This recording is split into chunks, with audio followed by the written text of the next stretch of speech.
Hey there, Virgo. It's Jen here. Thanks for joining me. I'm doing a reading for you. Looking forward to love for 2022. I just got a really strong urge to clear my space here. I have a little bell. Is one of the ways I do it. So you may want to. Ringing bells is a great way to kind of move energy. If there's stagnant energy, maybe crack a window, do some saging, or even if you don't like sage or want to sage or whatever, or don't want to risk setting off the fire alarm in your building, just opening up cabinets and taking something to sort of fan the air around. You don't have to do it long at all, or incense, and just stir up the energy and let negative energy leave, I think would be beneficial for you for some reason. Kind of a spiritual cleaning or decluttering. Temperance, Sagittarius. We have balancing out, we have the moon and the sun, the masculine and the feminine, balancing out, just staying balanced and not going to extremes with something. Sagittarius is mutable. The mutable signs are the signs that allow the seasons to change, right? We have the cardinal signs, and they usher in. So what is it? Libra, Capricorn, Gemini. I skipped one. Anyway. What did I miss? Aries. They usher in, and then after they usher in, you get the fixed signs, because the fixed signs are like, okay, Gemini brought some, Cancer brought, it's Cancer. Cancer brought summer in the northern hemisphere. Leo says, let's just sit here. I want to stay in summer now that we've finally gotten here. I like summer. I like that we're here.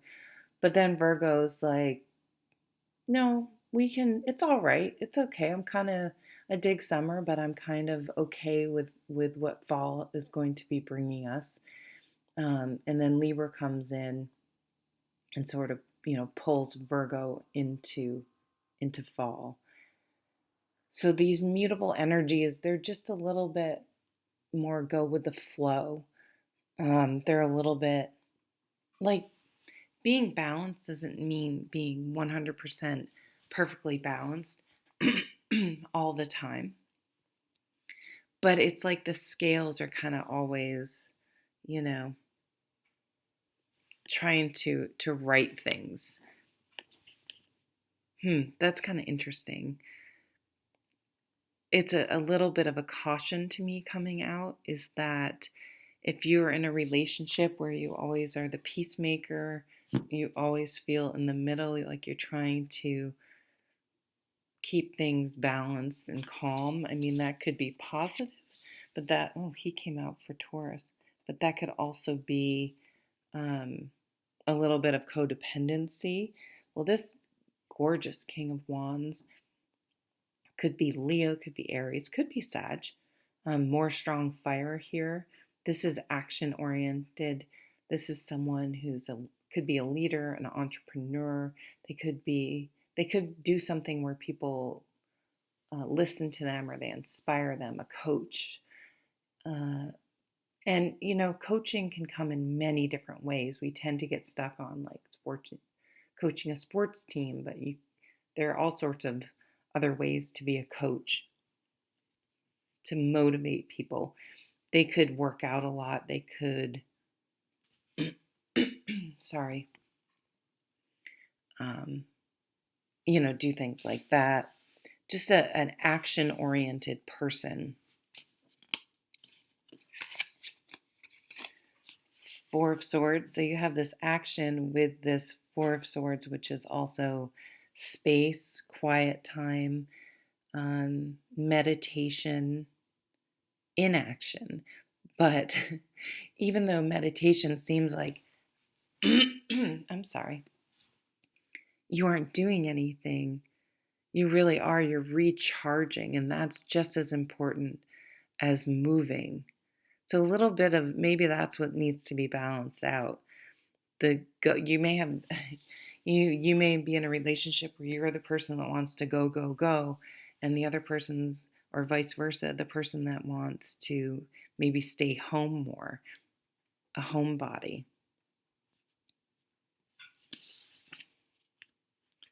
Nine of Wands. So there's sort of a decision, I think, that's coming up. Can these two different energies work together? These almost opposite energies. It's almost like Sag and Gemini. And come together. I feel like someone's been waiting to see. We have a lot of cards to see if this is really a match. You could be doing online dating. Knight of Pentacles. So there's someone coming in slowly. This could be someone you've known for a long time. So this Sagittarian energy, they could be, if you're dating or looking single and dating, or not like 100, well, even if you are 100 fully committed, there may be someone that's flying in kind of under the radar that's emerging in your life, which I think will make the Nine of Wands here, like she's still, like, to me, standing guard to see which way things are going to go.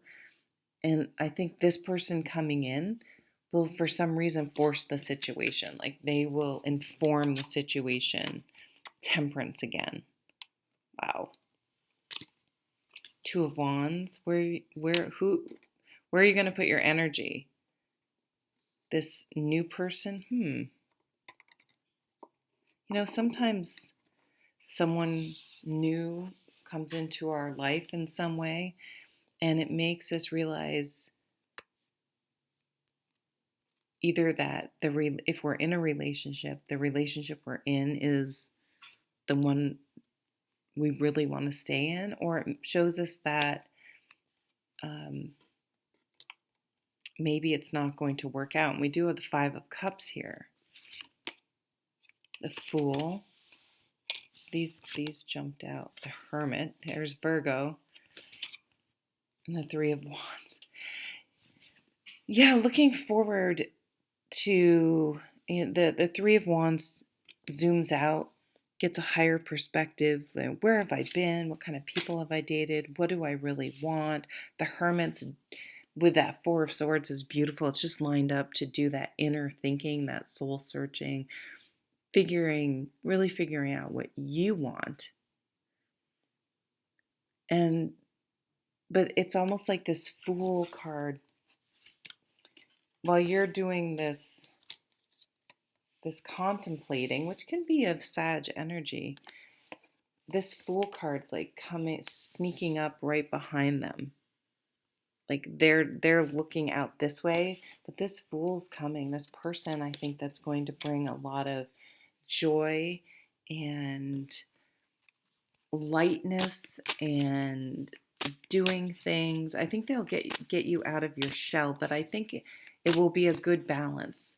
I don't think it will be too different that one person always wants to do something and one person always wants to stay home. I think they will get, if you're the person that likes to stay at home, they'll get you a little bit out of your shell, out of your nest, and vice versa. You'll get them to sort of chill and as well. I see a little bit more leaning towards doing stuff, but I think maybe you're okay with that, Virgo. I think maybe with the pandemic too, there's a Queen of Wands, another fire sign. You're ready to sort of get out of your shell. Now, a Sag would be a good energy for you guys because you're both mutable, right, Virgo? You and Sag are those mutable signs. The Lovers, choice, commitment. Oh, I love this card. This is really a passionate connection.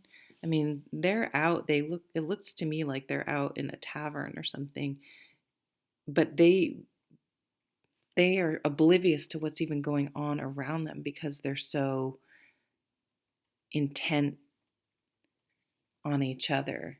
They're just so taken with each other.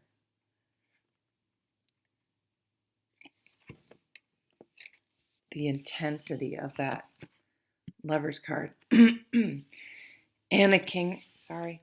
sorry, God. The King of Pentacles is a mature earth sign. So that could definitely be you. And that's stability. You know, the Three of Wands, what are they looking out towards? What do they want? They're looking towards the King of Pentacles.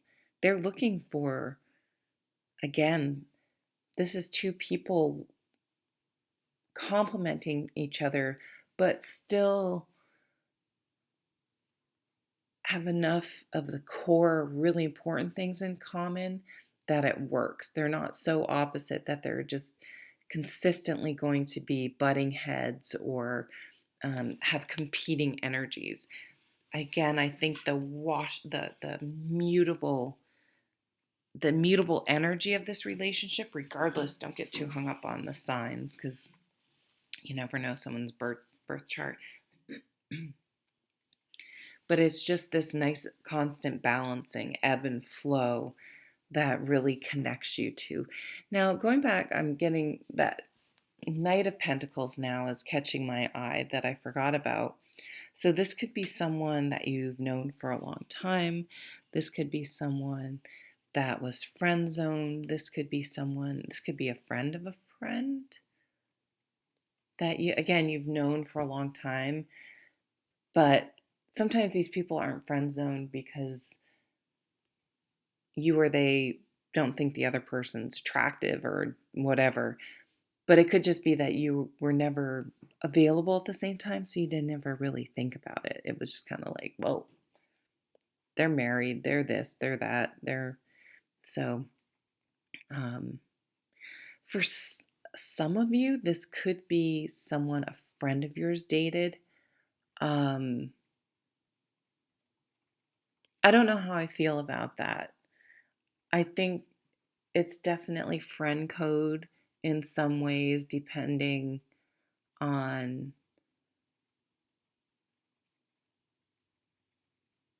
how long someone, I mean, there are whatever, there are a lot of factors, but there are also some people that anyone they've ever had a crush on, like, is hands off, and they seem to have crushes on everyone, like,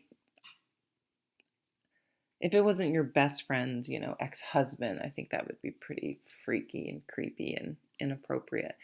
But if it was just someone they had a crush on or maybe hooked up once with a while, like, I don't think people get to lay claim to every single person if there's a true connection there. So that may be something that comes up too, where there might be someone that's a little pissed off. I don't know why I'm getting that. Let's pull a couple more cards. I just feel like Two of Swords, Six of Cups. Yeah, so this could be someone you knew from your past, from your childhood. You do have a decision to make here.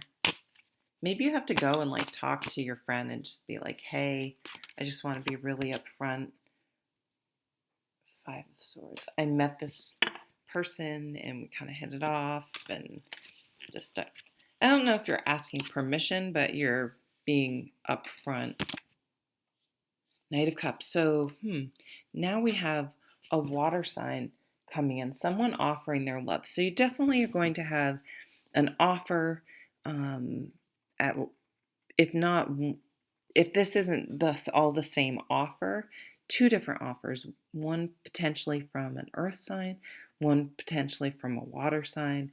But boy, we have all this fire going on too that we were talking about. So the fire could be a fire sign, but it also could just be passion and those types of energies that go um, with it. You could be actively seeing this person, and it could be very passionate. And um, the only thing I don't see tons of, it's coming out now, are swords.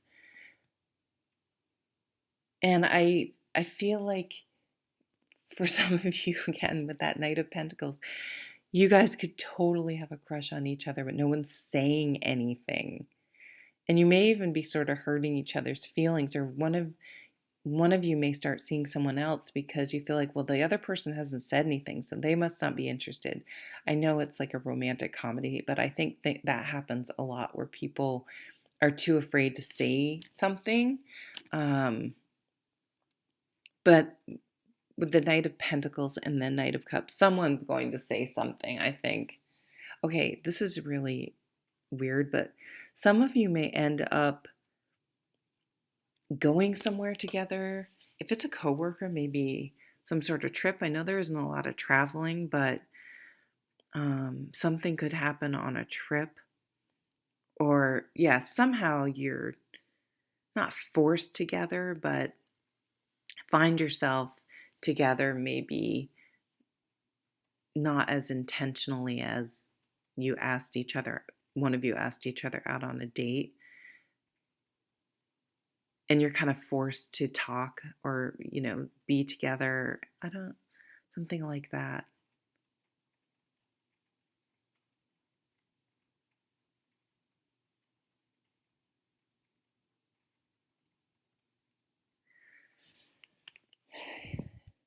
It could be if you go home too, maybe for the holidays. Okay, because I'm doing doing this reading. I think it's December 11th. This could be going from home for the holidays and running into someone. I do think for some of you, this is someone you've known for a long time, or relatively a long time. Like you kind of know them already. So if you do connect with them, things get a little more intimate and a little more serious a little quicker, because you don't have to be, how many sisters do you have, what's your family like. You may already have, or if you work with them, you already have a baseline idea of what their personality, maybe things,